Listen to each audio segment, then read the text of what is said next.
You're listening to KZSM LP 104.1 FM.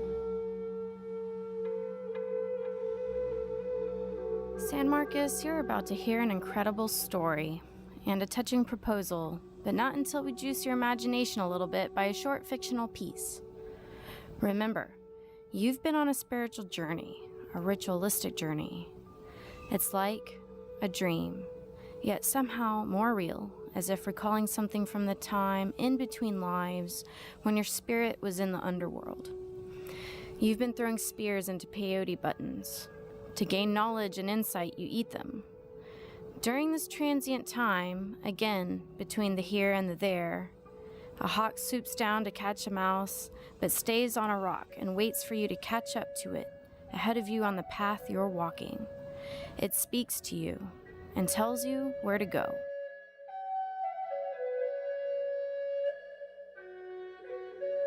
Some thousands of years ago, you arrive at a canyon. However, you're not in San Marcos, but rather a place deep in the southwest. It's a sunny day, the air is dry, the wind is blowing, and you carry a heart willing to spread the word about a place you're traveling to. Traveling there because at one point it saved your life. A place where many people gathered to survive. The land has very little water otherwise. Eventually, you arrive at a pool of water. You quench your thirst and you decide to jump in and cool yourself off, embracing the noises of nature.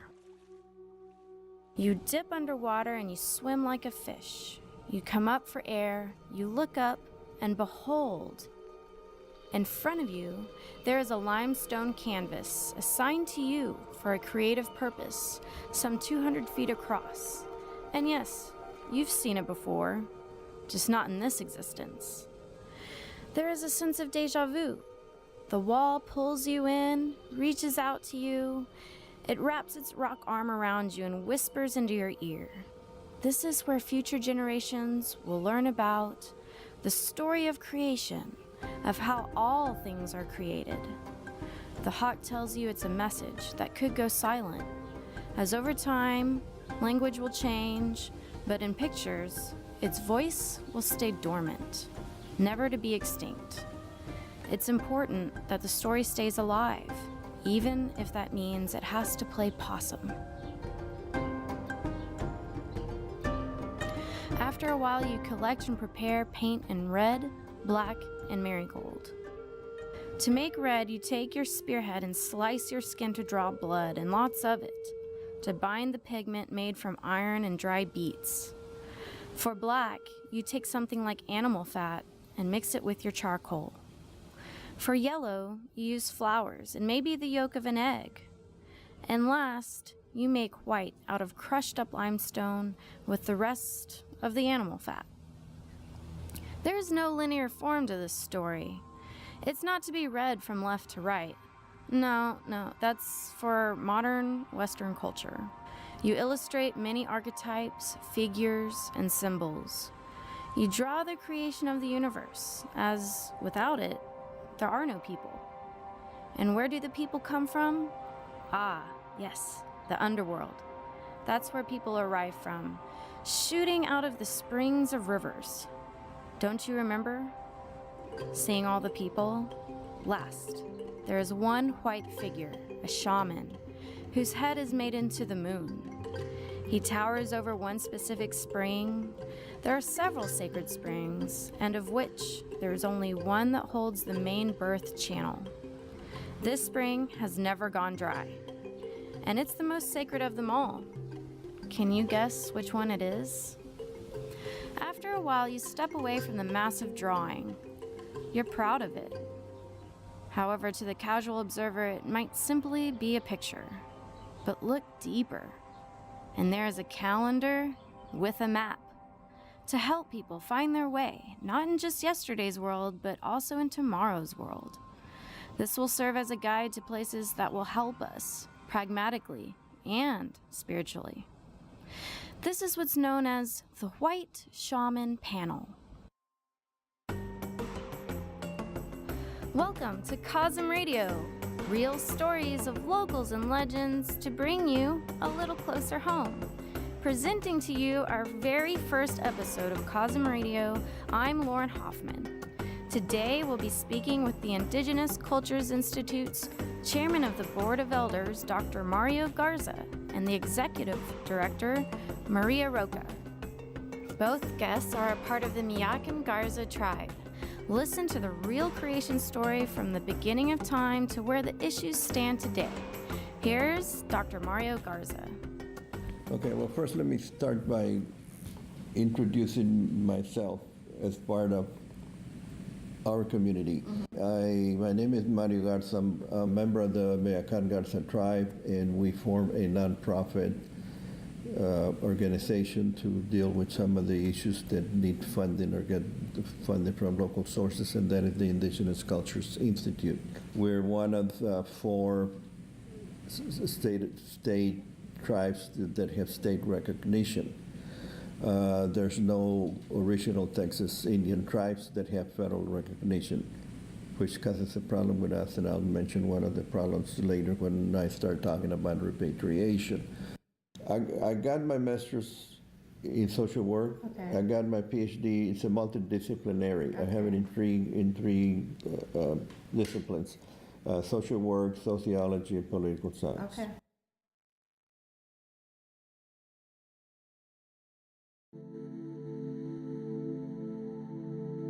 According to our creation story, and all groups, all peoples have a creation story.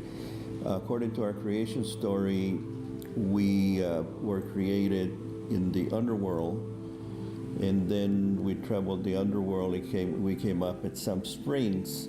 Our creation story is documented in what is called a rock art called the White Shaman Panel in Comstock, Texas. And that rock panel has been carbonated to be over 4,000 years old. So our creation story that we have been hearing orally all our lives, we noticed several years ago that it was documented there. And we also noticed that all the instructions to our sacred peyote all-night ceremony are also there outlined on the panel, or specifically written on the panel. It shows us that we came out at the spring here in San Marcos, because the panel has our 4 sacred springs: the one in Austin, Barton Springs, the one here in San Marcos, the one in Comal Springs in New Braunfels, and San Pedro Springs in San Antonio. And if you take an aerial photograph of the geographical area and superimpose it on a drawing of the panel, you would find out that the 4 water springs coincide exactly. And where we're coming out, according to the panel, is on the 2nd spring, and that's the one in San Marcos. So we consider San Marcos to be our most sacred site, and we're very glad to know that other non-native people from San Marcos also refer to the springs as the sacred springs, and to consider the springs sacred. Lucky Tomlin started a powwow about 16 years ago, and he called it the Sacred Springs Powwow, because he brought a lot of Indian friends, and they also feel that this area is sacred, the springs are sacred. So the springs are very sacred to us because we feel that it's our creation story. And when you take one of those glass bottom boat tours, they always take you to a section. They show you where the springs are, the water's coming out from the ground, but it shows you to this big break on the bottom of the springs, and that's where we feel that that's the birth channel. That's where we came out as a people. Our creation story has been told to us orally for years, for hundreds of years. And seems like I have known that story all my life, so I don't remember exactly when I heard the story or by who. I just remember that that's been our creation story. And I have a friend who went to a presentation on the White Shaman panel, and then he started looking at the information on all that stuff. And for about 2-3 years, he kept after me to go look at the panel, and I kept just putting him off until then this other friend of mine, which is in a way my spiritual mentor, and I decided to look at it, and then that's when we noticed that our creation story was on the panel. And then we noticed that the instructions, all the elements of our instructions to our ceremony were also on the panel, and they were related to our creation. So then we said, okay, well then our ceremony is a recreation of our creation. And that's what the ceremony is about, and that's what we celebrate. That's why we do the ceremony, to celebrate our creation, or the, like you mentioned earlier, the creation of mankind, because, you know, we feel that it's not the creation story about our tribe or our people, but we feel that it was the creation story of the people that existed at that time. And we believe that for thousands of years, a lot of the native people consider the area sacred, and that a lot of native people would come to the area to do ceremony and celebrate their creation. And the springs used to come out about 15 to 20 feet above the level of the water, and it wasn't until General Burleson, when he came and moved to the area and they started getting rid of the Indians, killing them and moving them out, he created the dam, which now people are trying to remove. And that, you know, destroyed the springs coming out from about the surface of the water, and that also created the lake.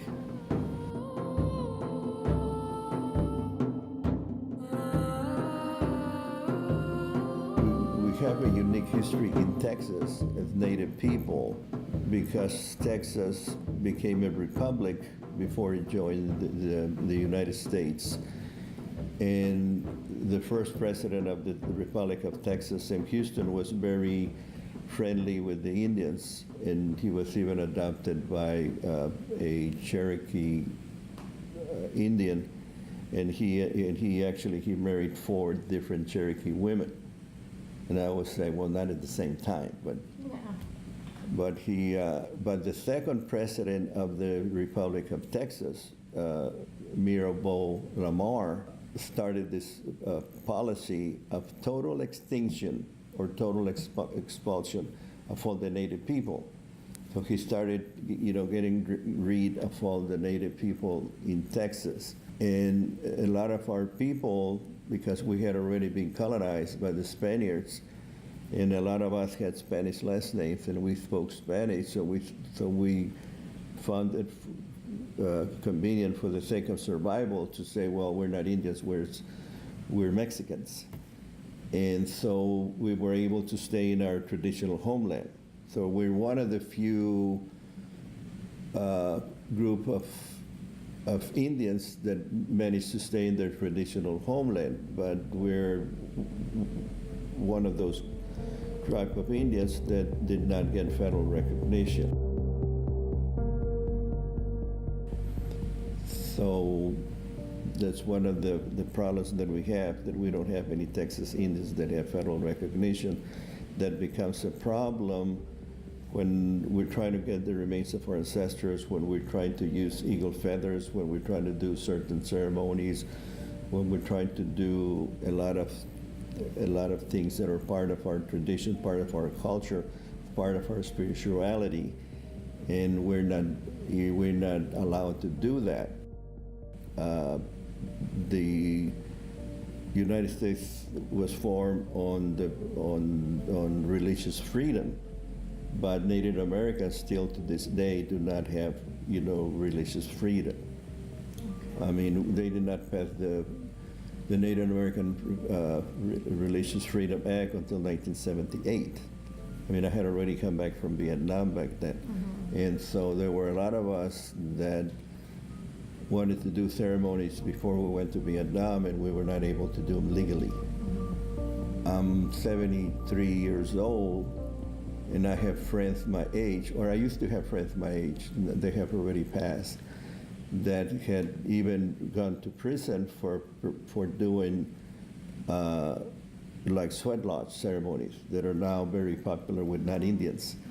And you know, when I was in my teens and early 20s, I mean, it was still illegal for us to do that. So we used to, those of us that used to do ceremonies, we had to do them underground or in hiding because of that. And a lot of our people were getting arrested for using peyote, or purchasing peyote. So, you know, that's still one of the problems that we still have. Yeah.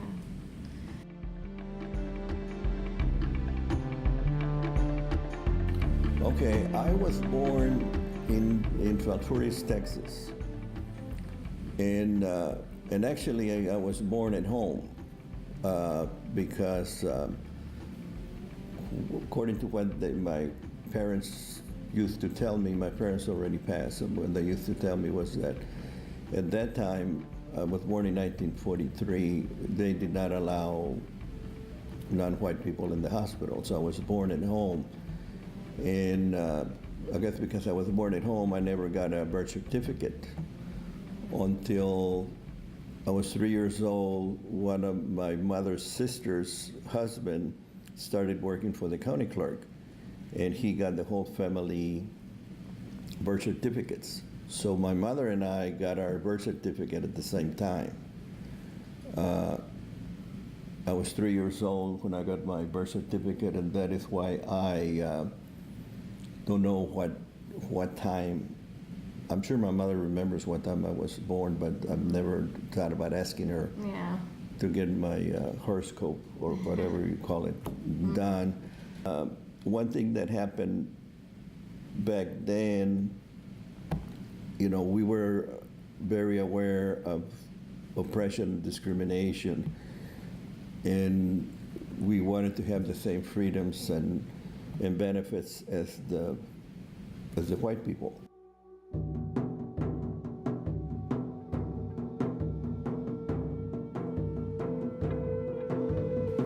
So one thing that they did those days, they would put down that we were white, believing that if we were white, we would be treated as white citizens, but that never happened because we never looked white. So we moved to Laredo, Texas when I was about 3 years old, 3.5.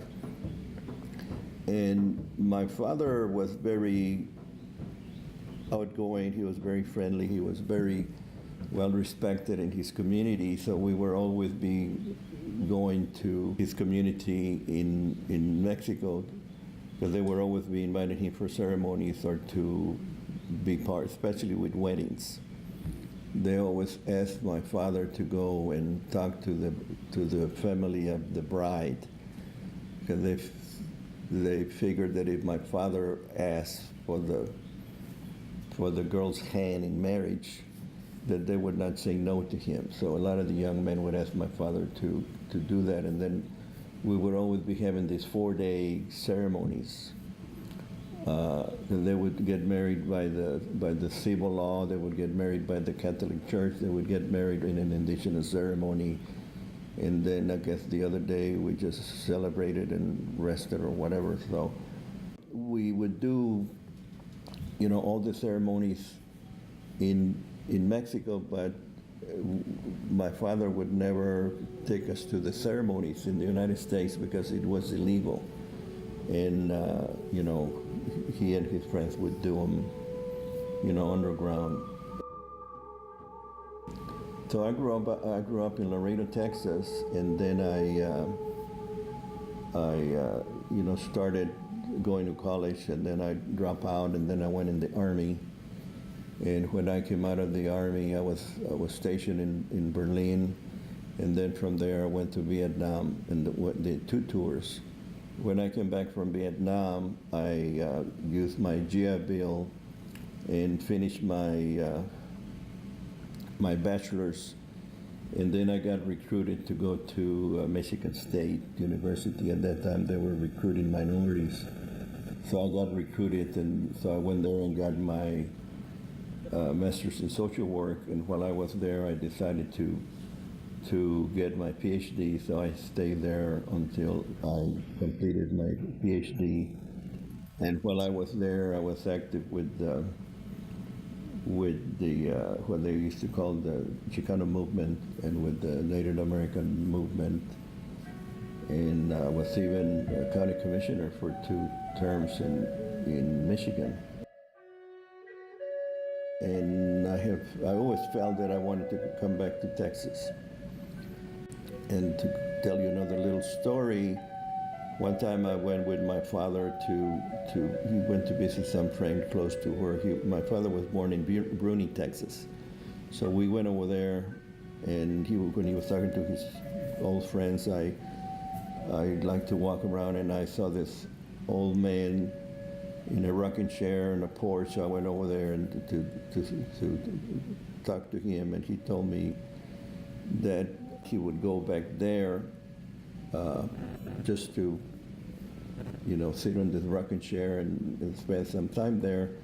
And he told me that the reason he did that was because when he was born at home, and they buried all the placenta in the ground, and so he said that was the umbilical cord that kept pulling him back to the earth, back to the ground. So I thought, well, that makes sense about this pull that all of us feel to the earth, because my father would always tell me that all the earth was sacred.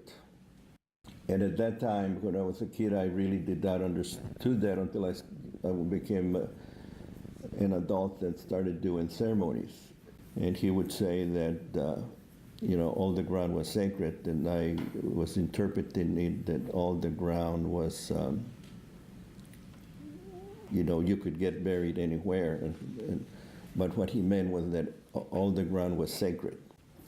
And there's a lot of reasons that we feel that, because, for thousands of years, our people have been everywhere. Their sweat is everywhere, their blood is everywhere, their remains are everywhere.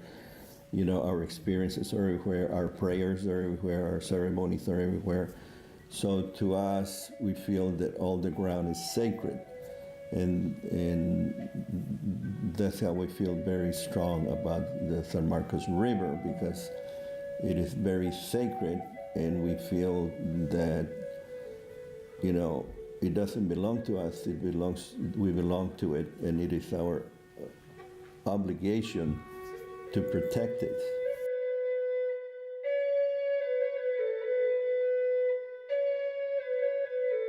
We take a lot of kids to the river often, and we always do like a water blessing there, and we always emphasize that this river is connected to all the rivers, and then all the rivers, keep flowing into each other, and eventually they're going to reach the ocean, and then that ocean is going to reach other oceans. And so we tell them that anything that you do to the river here is going to go to the ocean, then it's going to go to the rest of the world. So if we pollute the water here, we're going to pollute in the oceans on the other side of the world. So we need to see that everything is connected, and we need to be aware of that, and not believe, well, it doesn't make any difference. It's just the San Marcos River. No, it's not the San Marcos River. It's the water of the whole planet. We moved to San Marcos about 13 years ago. We built this house, and we had purchased 10 acres here, and we had that for about 25 or plus years, and then we decided to build here. And then so we built this house, and so we moved here 13 years ago. And we have always been socially, politically, culturally, whichever you want to say, active. So we we decided to, and we have been involved in a lot of Native American issues, especially repatriation. And so we formed the 501 organization, the Indigenous Cultures Institute, to be able to get some funding for different programs. And then so we started doing different programs, and sometimes a friend of ours would suggest a program. Like, why don't you do an electronic, for example, we had this friend of ours, Carlos, suggested, why don't you do an electronic journal? So we said, and we thought, well, that's a good idea. And Maria said, well, let's start it. I said, well, let's just wait, for the person that's going to do it to show up. And then pretty soon we went to a conference, and we had somebody in our panel who had just graduated from UT in literature, and we talked to her, and she said, yeah, I'll be honored to be the editor. So we started that. So a lot of the programs that we have is because we had done them in other places, or we think it's a good idea to do here. And so we have started different programs. And so because we have a nonprofit, it's easy for us to get funding or donations because they can use it as a tax-deductible contribution.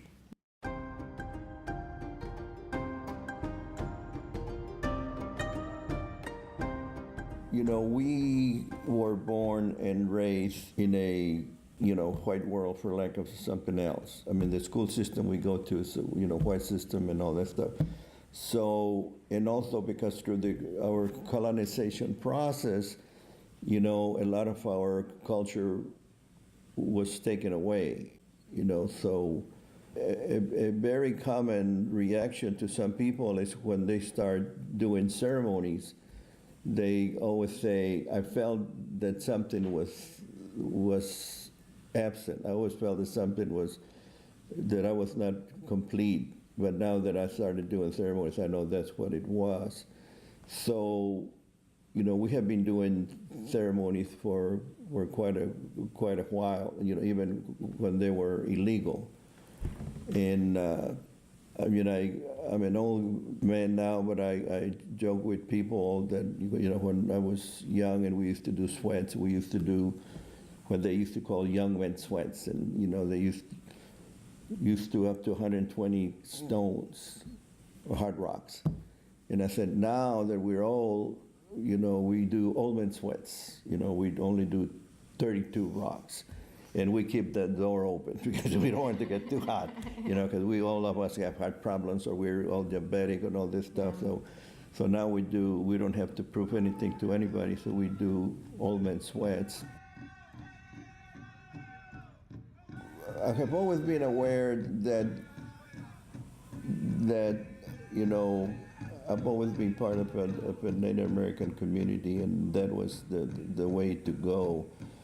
And as time went on, it became easier to be more open about that, because a long time ago, we had to kind of be underground to a lot of these activities. Mm-hmm. So then with a lot of the civil rights movements, that a lot of people know about the civil rights movement, and they usually think about the blacks. But we had, Native American civil rights movements. We had, the women's movement. We had. They didn't call it the Hispanic movement. They call it the Chicano movement. And so there were all these movements that,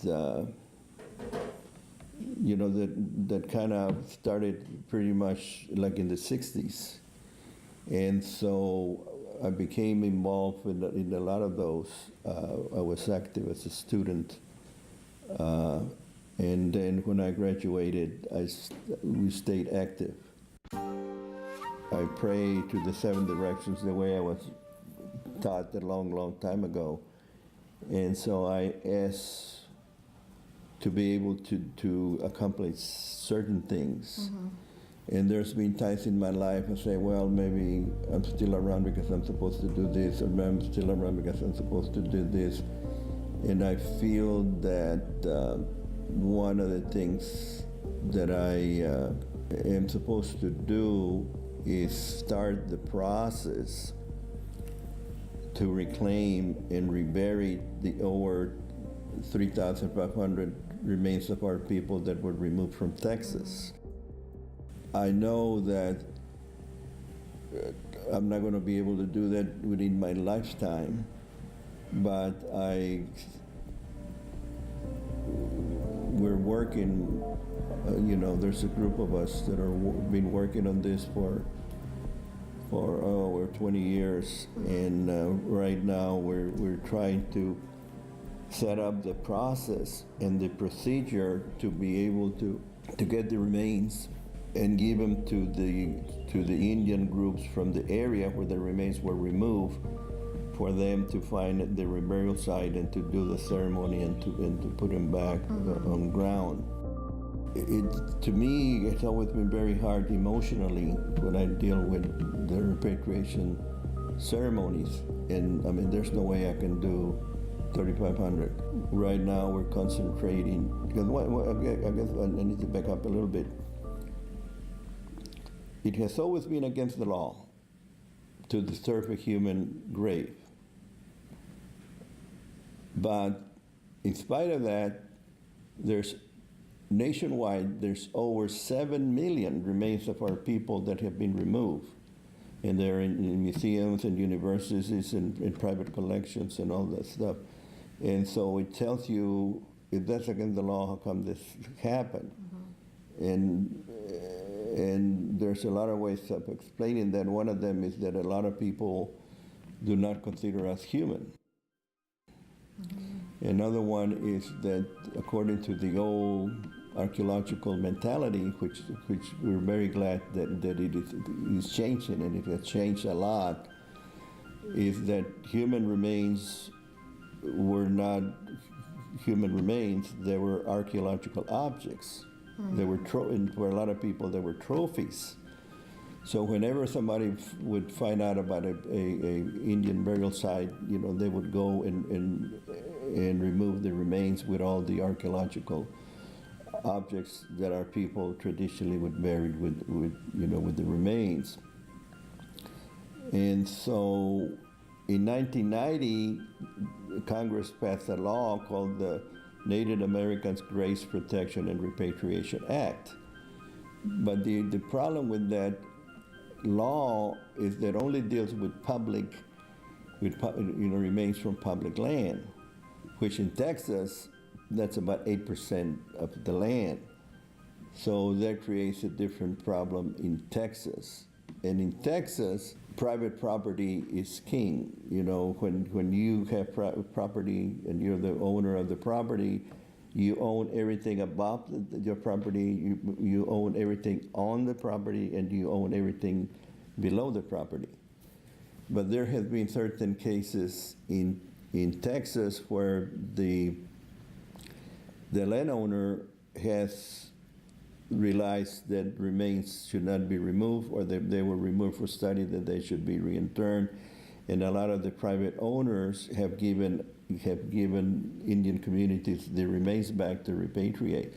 So we have done a lot of repatriations in Texas, where the landlord or the private owner has given the remains back to us, and we have repatriated.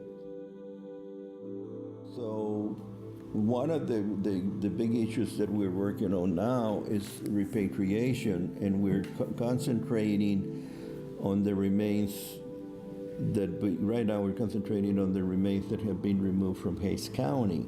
And we have gone through the Native American Graves Protection and Repatriation Act, which we call NAPRA for short. We have gone through the NAPRA process, and I have gone to the NAPRA Advisory Committee, that whenever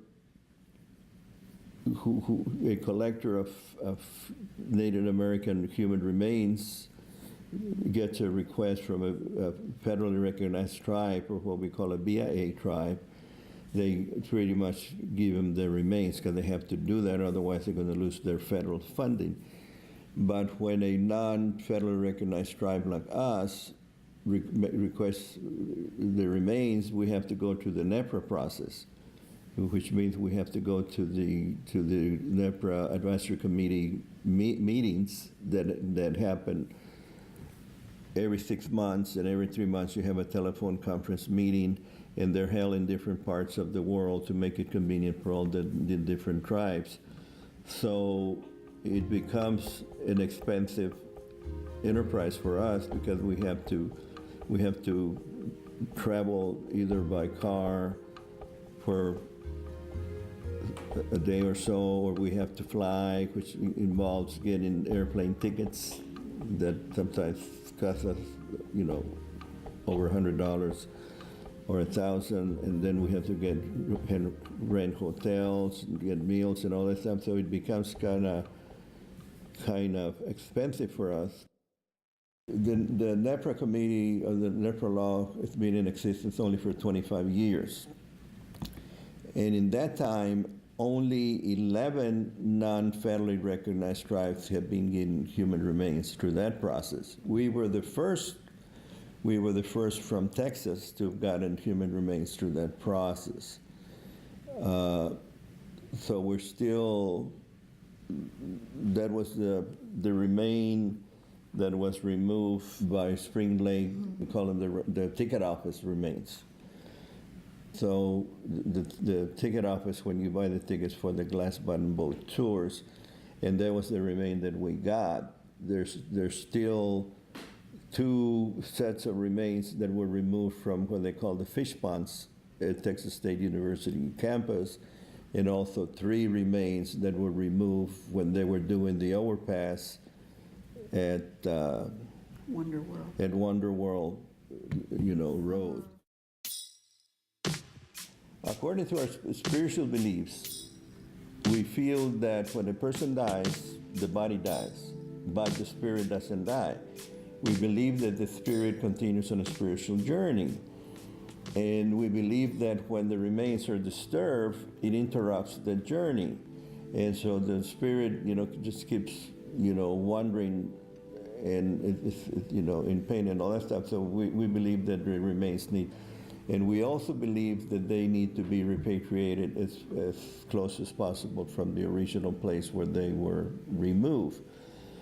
When they passed that law, they felt that they could only control land that was public. And they didn't want it to get into the political battle of saying, we're going to make laws for all the land, including, private land. I mean, I guess they didn't want it to deal with Texans, how strongly they feel about, private land. Mm-hmm. So the NEPRA only applies to public land and also like on Indian territorial land. Texas State is considered public land. Okay. So the remains that are, the one that we got and the other 2 are considered to be in public land. The ones from for that reason I have problems with Wonder World. When the Wonder World overpass, that's also, it's part of the city, so that's also considered to be public land. So those remains do come under the NEPRA process, and that's what we're trying to get them. Okay. The other one, and the thing about public land, usually nobody's going to be digging in private land, doing a major digging. I mean, sometimes people do construct a house or whatever, and a lot of times you're not going to hear about it. Yeah, that's true. And like, for example, here in San Marcos, there's a lot of growth and a lot of construction. So there's a lot of construction going on, and according to the law, if you ever come across a human remains, you're supposed to stop the construction and then, call the authorities and Texas Historical Commission and so forth.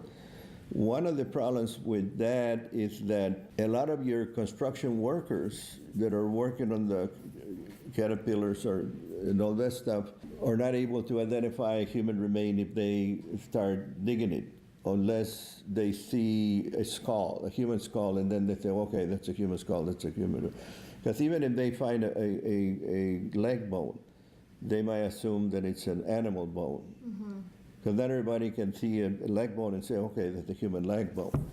So you have that problem. And another problem is that whenever you stop construction for whatever the reason, the construction company is going to be losing money, and they don't want to do that. So a lot of times, you know, and I've only heard this, I've never witnessed this, but they try not to, they just keep on working.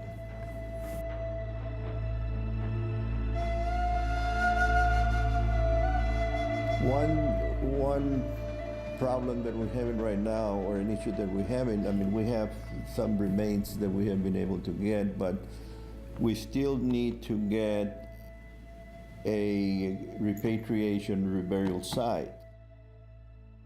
The current city manager, Jared Miller, suggested that the city should give us 2 acres in one of their parklands that is next to Spring Lake. And so we're working on, right now, we're working on that to get city council to approve that. And we would like for city council to approve that, because that would be part of the process that we're trying to establish, where different cities in Texas would be willing to donate some parkland or some other land that the city would own as a repatriation reburial site.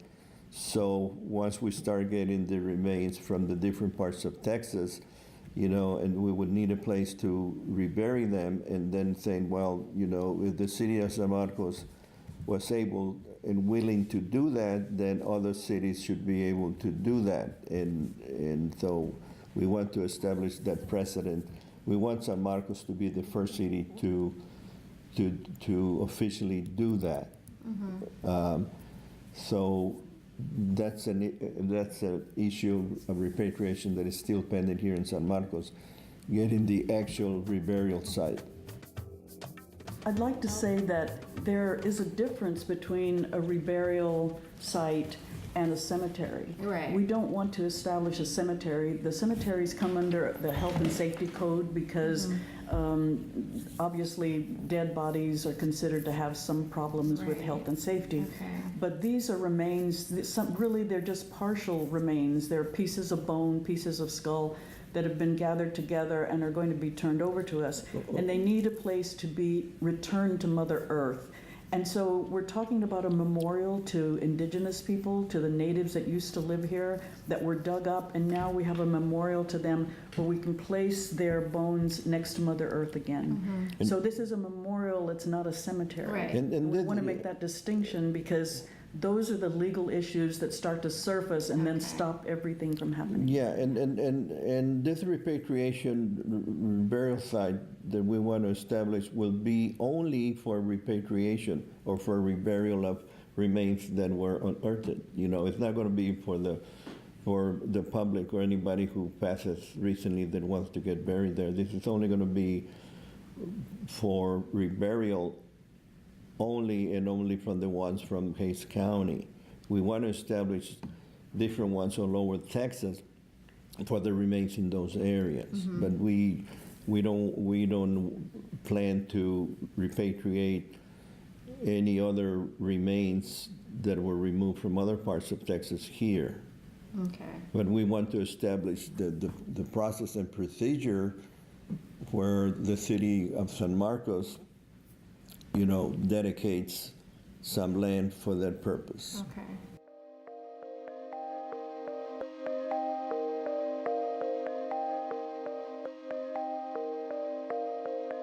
I believe that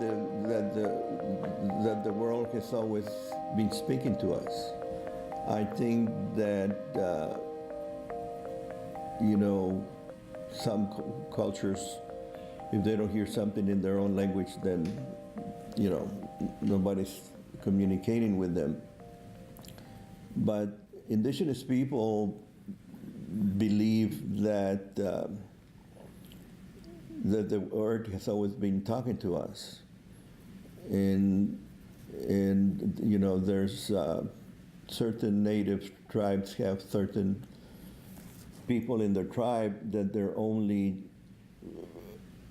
job or occupation, or whatever you call it, is to learn how to talk to the earth and listen to the earth and tell the people, the regular people, what the earth is telling them, how to save that. And one of the things that I think that the earth has always been telling us, people all over the world, that we need to protect the earth. Because I also believe that the earth will always take care of itself. And if the people do not take care of the earth is not going to take care of those people. So we need to protect the earth. We need to maintain an ecosystem. We need to maintain a balance, you know, between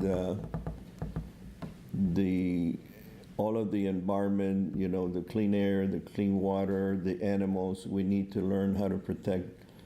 We need to protect, you know, respect all the animals. I mean, when we go to a place and we're going to do a ceremony, we ask permission even from the insects that are there, then to allow us to be there, to the ants not to bite us, you know, and all that stuff, you know, that we acknowledge is their place, and to let us do that. So we believe that we need to, and like that's one of the things, we were joking about this the other day, is one of the things that we teach our kids at our summer camp, to respect, you know, all living things. And so if we have our summer camp at this old building that we tend to get a lot of crickets in there. So when the kids see a cricket, they go and pick it up and take it outdoors and indoors. I mean, we never let anybody, you know, squash out any type of insect there. Yeah. So, you know, we try to teach them a lot of things, but one of the things is that all life is sacred, including the life of a cricket, including the life of an ant. And I got bitten by one this morning, but it was my fault.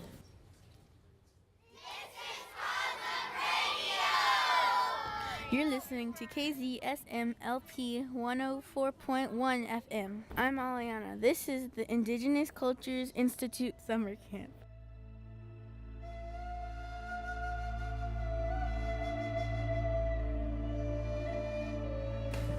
Well, the summer camp this year is going to be from July 11th through July 15th.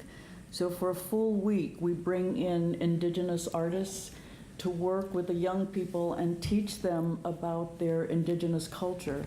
And we do it through the arts, because the arts are such a powerful medium to impact people's minds and hearts, their spirits.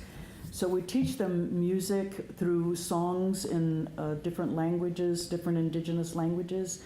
We have a Native American flute session where they work through a workshop and learn some indigenous songs on the flute. And then we have some visual arts that they do where they learn to transform pieces of art into reflections of their culture, their indigenous culture. Mm-hmm. And the target is primarily indigenous Hispanics. We do not believe that Hispanic people are a generic form of people. We think that Hispanic is a false label, and we teach the children that they are actually indigenous people. Yeah. So our target are Hispanic children, but we have other children, non-indigenous children, who also enjoy the camp because they learn about the indigenous heritage of these Hispanic children, and they learn about the wonders of it and the contributions of indigenous people. Things like electricity was known long before Benjamin Franklin and used by the Moche Indians, and just powerful information about the knowledge and the traditions of their people and how they can transform that into artistic statements, Yes. right? We even have theater. And so it's ages 8 through 14, and we concentrate on the lower level, the lower ages, the younger ages, because these children have never been told that they're indigenous. They don't even realize they have this incredible legacy. And so here for the first time, they're hearing this information and seeing that it's a powerful, wonderful legacy, and that they should be proud and that they should be responsible. Yeah. And in being responsible, we take them to these sacred springs so that they can see the actual crevice where we came up from the underworld, and they can understand the story of their origination, and then they can experience the wonders of the beauty of that outdoor space. We even take them to the place where the ticket booth remains were unearthed, so that they'll know that history and understand that they're responsible for the river, they're responsible for the earth, they're responsible for the ancestors. Right. So we teach them that kind of respect. And it's a very powerful camp, and we see a lot of great results from it. We have a teacher from University of Texas who's an evaluator. Okay. So she actually goes through pre and post surveys to find out the impression that we've made on the children. The parents also take these tests, and so do the staff that helps with that.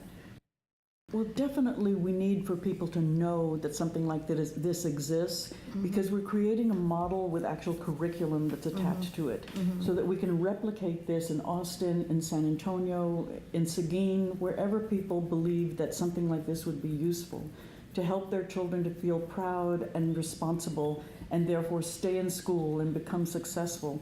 So these are camps that can help communities.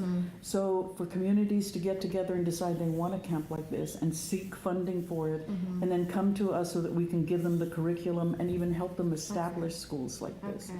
And funding is always an issue for us. Right now we have a cry out for some help, a GoFundMe appeal for help with a camp, because we were going to enroll 40 young people, and we ended up enrolling 62. Okay. So we went to the staff and we said, can you do 62? And they said yes. Oh, that's great. So the big challenge was paying for the extra flutes, for the extra art materials, for the extra food, for all of the extras, which ended up being about $1,200. Okay. So we put out a cry for help. So anytime you give a donation of $20 to the camp, it's a big help, because if 100 people give $20, we're... So is this on the Indigenous Cultures Institute website then? That's right, Okay. indigenous.cultures.org. And also our summer camp is free. We don't, because a lot of the well, actually, you know, the children that attend our camp are not, their parents are not able to pay for, you know, summer camps. Most summer camps that kids go to are start from $200 and up. And so we don't charge our kids to attend our summer camp. So we need to get so we don't get any funding coming through enrollment fees. So we have to get the funding through some other means. So we get some money from the county. We get some money, Commissioner Inglesby, gave us some extra money because we needed the extra money for the extra kids that enrolled, and that we didn't want it to say, well, we don't have room for you guys. So it does cost us some money. And so, we're, like Maria said, we started this GoFundMe thing to get the extra money that we need for the kids. And another thing about Maria mentioned, the food, we were noticing that a lot of our kids were coming to our summer camp without having breakfast. And so, we found out that the school system, was willing to provide breakfast and lunch for our kids. So now the school system is doing that. But we also need to have some money for snacks. During the day, kids being kids, they need to snack. So that's extra money that we need to get. And the woman that we have in charge of that is a mother, a single parent. The river is certainly alive. And so we believe in respect in all forms of life, especially the environment. And, I would like to tell the city council people, just vote according to the way your mother taught you, the way your mother raised you. So a lot of that has to do with common sense, or the way I like to put it, the way your mother taught you to be, like for this thing about the repatriation.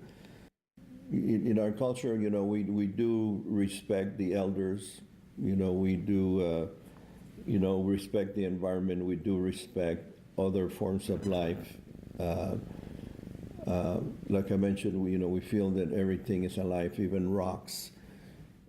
Before we close, we would like to invite everybody who's listening to our powwow, October 8th. Second Saturday in October, October the 8th. It's going to be 10 in the morning to 6 in the afternoon. And for those people that are not familiar with powwows, it's a celebration of Indian culture. An arena, it's going to be under a large tent, so it's going to have a lot of traditional powwow dancers.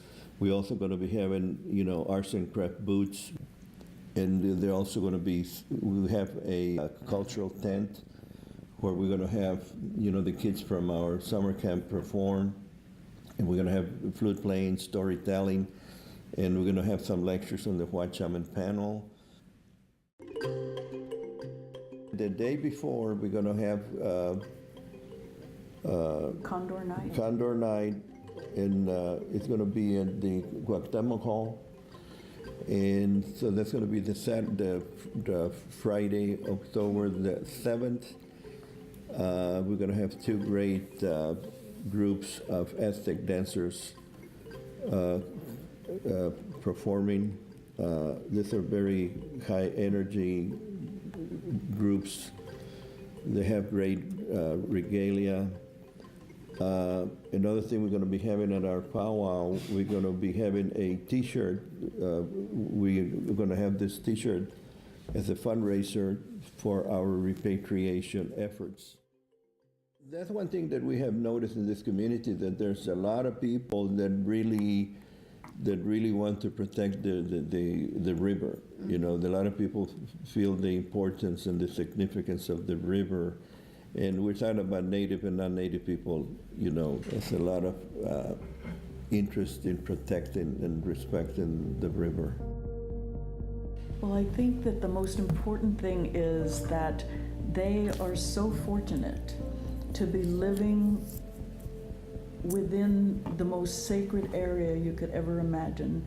Not only is it sacred because it's the headwaters of a very important and beautiful river, but this entire area has been here forever inhabited, thousands and thousands of years. And all of that energy of people living and dying and praying in this area has made it a very sacred place. So here you are in a sacred area that's very powerful. And to appreciate that and to add to that and protect it. And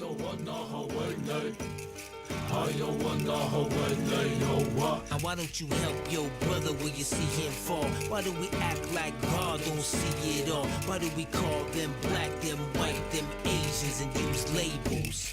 Now that's racism. You are listening to the song titled Why by Supaman. And also credit to Dr. Garza for letting us use his flute music within this episode. You can find more information about these episodes at KZSM.org. And please like our COSM Facebook page at facebook.com/COSMRadio. I invite you to keep tuning in as we have some amazing shows lined up for you. If you enjoyed this episode, please donate to KZSM.org and keep San Marcos Community Radio alive. You can contact us if you're interested in becoming a sponsor for our programs. I'd like to thank our guests for visiting with us and also give thanks to you, citizens of San Marcos, for tuning in and having patience while KZSM fine-tunes the station and audio quality in the next coming weeks. And last, I'd like to give a big props to the KZS team for all their hard work in getting the station up and running. Stay tuned.